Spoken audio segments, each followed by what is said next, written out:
Hey, so before you got elected, and we can get to that shortly, but I'm curious, in that time frame, what was something that you learned that then will pay off, having learned that lesson, like in the last few years, like as the politician? I think the number one thing as a politician is that a big mistake that I see, that I'm probably guilty as well, but is that you'll make mistakes assuming you know everything. So, and I've told this story at Queen's Park a couple times. So I worked a lot with a couple of superintendents, but one of them, his name was Rick Melanson. And we had an issue with lighting. And people were complaining about lighting. And this is like the early days of when LED lighting was coming out. And there was some good incentives to bring them in and a little cheaper on your bill. And so Rick and I worked together and we came up with this plan. And it really felt like a win-win plan. Like we're going to have lighting for people who are frustrated because there's areas that are really dim.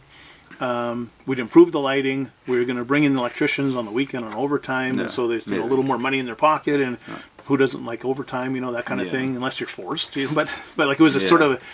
And honestly, like Monday morning or whenever we were coming in, I thought people were going to high-five us. Like it was like a John Woo movie where slow motion and doves are flying behind you and stuff like... And right? Yeah, it was going to be just the best, right? And it was the opposite. People were mad. Really? Because we had put the lights, basically they're shining in people's eyes, or forklifts are hitting them, or when they're walking somewhere, they're bumping their head on it. And so we had this really good idea. We were solving an issue that the workers wanted us to solve.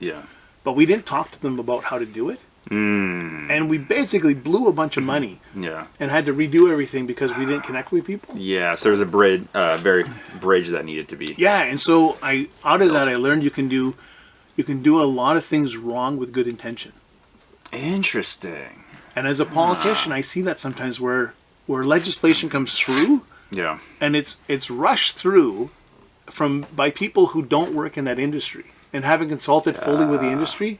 And it's great, and it's a good headline, but the outcome doesn't help people. And so I always think about, like, Rick and I, in the slow-motion doves and the high-fives, right?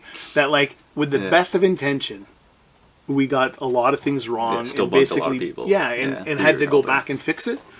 And so that's the one I always think about, like you don't know everything. Even though, like, as an elected official... You have access to a lot of experts. You have it's easy to pick up the phone and say, have a question about something. Usually most people return your calls.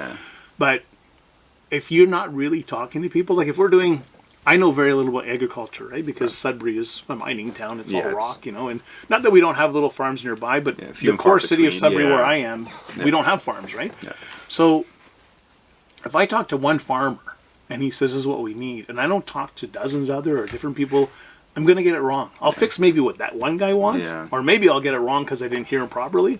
But it feels good to do stuff quick. But you make mistakes when you do things quick.